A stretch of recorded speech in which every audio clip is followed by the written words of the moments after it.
আগের এপিসোডে আমি আপনাদের কলেজের ঘটনাটা পর্যন্ত বলেছিলাম, যেখানে তারা সবাই আমার পিছনে পিছনে এসে সেই দোকানের সামনেই দাঁড়ায় যেখানে আমি দাঁড়িয়েছিলাম।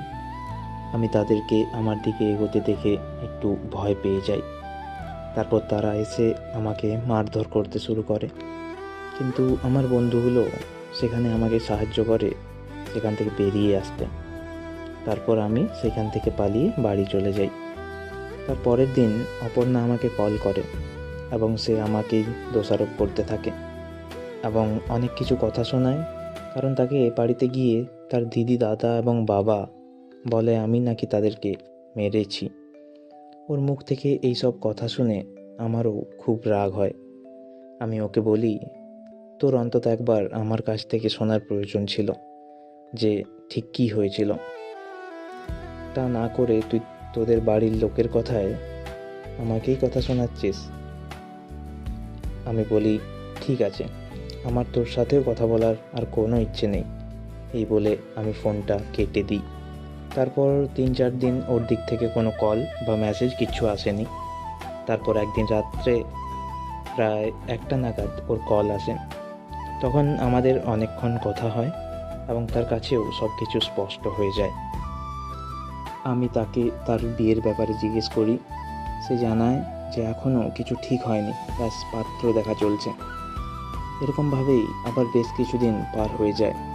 তারপর হঠাৎ করে সে কথা বলা বন্ধ করে দেয়।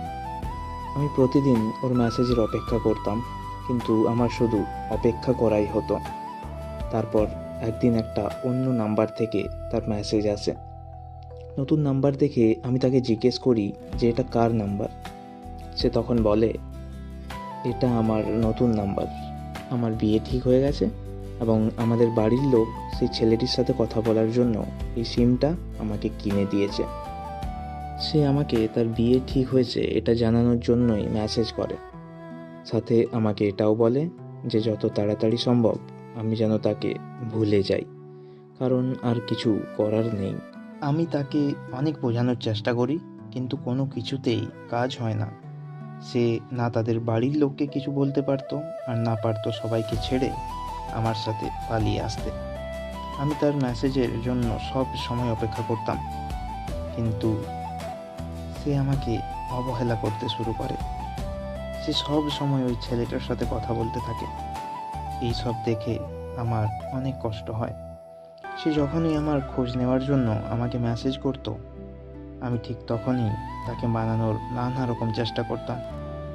আমি তাকে এই বিয়েটা যেভাবেই হোক ভেঙে ফেলতে বলি, কিন্তু সে তার বাড়ির লোকের কথা ভেবে কিছুতেই রাজি হয় না। সে কি করবে কিছুই বুঝতে পারতো না। একদিকে তার পরিবার আর একদিকে আমি। সে কাকে বেছে নেবে সেটা সে ঠিক করে উঠতে পারতো না। সে আমাকে বারবার বলতো, প্লিজ তুই আমাকে ভুলে যা। আমার পক্ষে কিছু করা সম্ভব নয়, কিন্তু তাকে ভুলে যাওয়া বা তাকে ছেড়ে থাকা আমার পক্ষে অসম্ভব ছিল। আমি তাকে বারবার বোঝাতে থাকি, কিন্তু সে আমার সাথে আসার জন্য কিছুতেই রাজি হয় না। এইভাবেই দিন পার হতে থাকে আর তার বিয়ের দিন এগিয়ে আসতে থাকে। সে যখনই আমার সাথে কথা বলতো, সে বলতো, তোকে ছেড়ে যেতে আমার খুব কষ্ট হচ্ছে। কি করে থাকবো আমি তোকে ছাড়া? কিন্তু আমার পক্ষে যে কোনো স্টেপ নেওয়া একেবারেই সম্ভব নয়। আমি তাকে বারবার বোঝাতে থাকি যে সব কিছু ঠিক হয়ে যাবে, প্লিজ তুই আমার সাথে চলে আয়, নাহলে যে আমরা দুজনেই একটু একটু করে শেষ হয়ে যাব।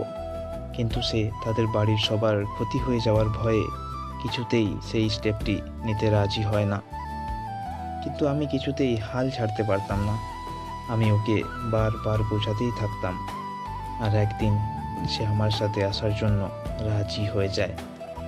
সামনে আমাদের লাস্ট সেমিস্টারের এক্সাম ছিল, তাই আমরা ঠিক করি এক্সামের শেষের দিন রাত্রে আমরা পালিয়ে যাব। আর যাতে কেউ কিছু সন্দেহ না করে, তাই তাকে বাড়িতে নর্মালভাবেই আমি থাকতে বলি।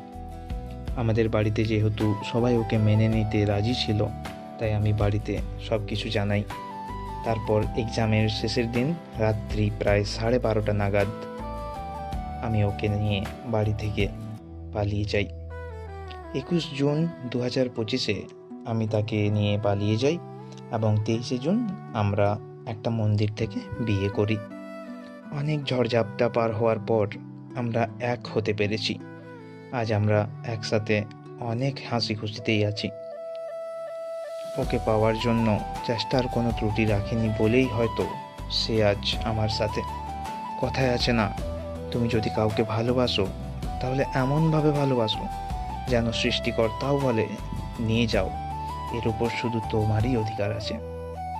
এই ছিল আমাদের লাভ স্টোরি। আমাদের লাভ স্টোরিটি আপনাদের কেমন লাগলো অবশ্যই কমেন্টে জানাবেন।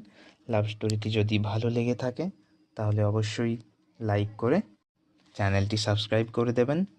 আর আপনারাও যদি আপনাদের কোনো সত্যিকারের লাভ স্টোরি পাঠাতে চান, যদি চান সেটিকে অমর করে রাখতে, তাহলে অবশ্যই সেটি আমাদের সাথে শেয়ার করুন।